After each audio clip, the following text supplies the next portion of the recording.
Well, hey everybody, hey, gold hit a new record high today. It's over 1,600 bucks. It's at 1603.50 right now. Silver's up over 40. It's at 40.38 right now. And it was only, I guess I've been away for about a month. So I think I did a video about a month ago, and at the time everybody was panicking on the drop in the price, and the bubble had popped. Everything was over. And I believe I pointed out in the video that very little has changed as far as the debt crisis around the world,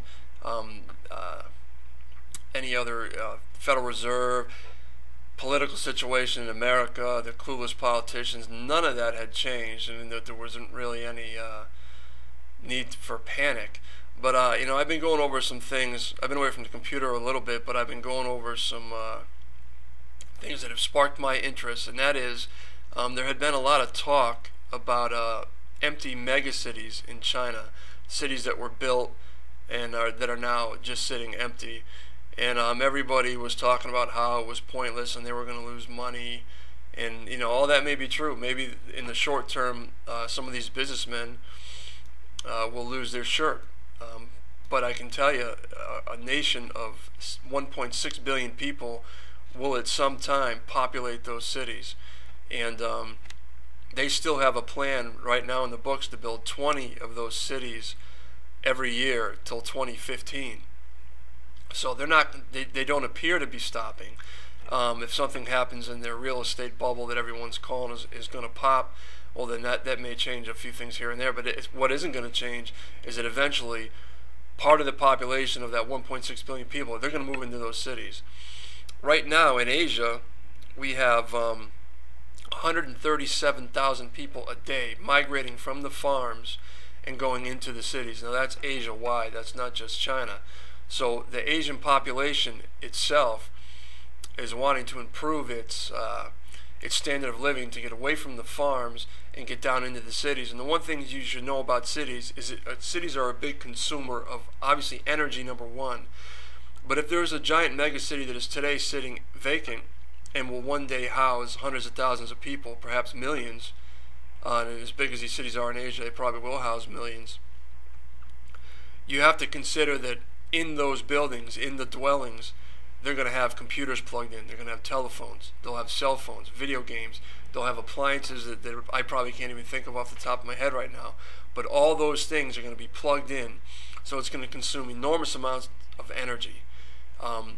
All the commodities that go into building those gadgets and appliances that are going to be plugged into those buildings are going to have to be consumed to build them.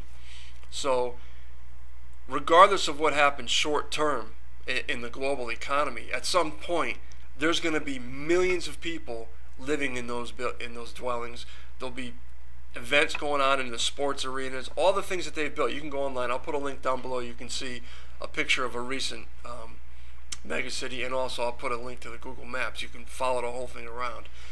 If they're going to build 20 of those a year, you can bet there's going to be lots of people eventually moving into those buildings. And I found something interesting today.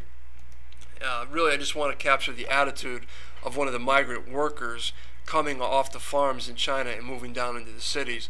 Now, this kid's 20 years old, and he's a migrant worker, and this is a quote from him in an article from the Montreal Gazette. He says, "Our mentality is different from our parents. We don't save money like they did," said Lin Bin, a 20-year-old worker in Dunnigan who sported a mullet and earring. "We spend it as we make it. Spend it on ourselves, restaurants, the internet, karaoke. But in their time, people were simpler. They were saving money so they can come home. I'd never go back to farming," cut in Lee's friend. "If you threatened to kill me, I wouldn't. If you're a farmer, people despise you and look down on you." So they have, here's the mindset of the younger generation Chinese migrant worker. They're not going back to the farm. So they plan to stay in those cities. And eventually what will likely happen, as it happens in even cities here in America, when a city gets overpopulated, the more wealthy people, the middle class people, tend to move on. And so those are the people who will probably move on from the older cities and move into the newer cities, because they're newer, they can probably afford to live there more than these migrant workers. But in any case, the cities are not going to go unpopulated for long. And they're going to be using commodities. They're going to be using lots of energy. And if the rest of the generation there in China and even in Asia, if they all have that same mentality, cities are going to be the driver of commodities. Now, to connect all these cities, they have to pave roads, they have to put down power grids, telecommunication lines. I mean, you just think about all the things that go into building a city, all the metal, all the concrete, all the steel, copper, silver in the gadgets.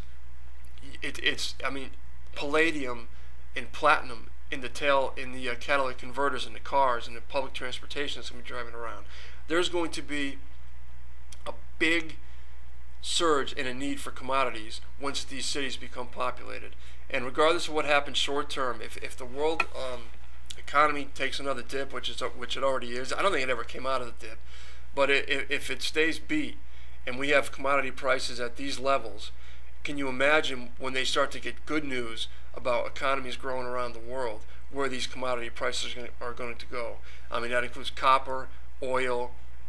China is a big consumer of coal. It's going to be ridiculous.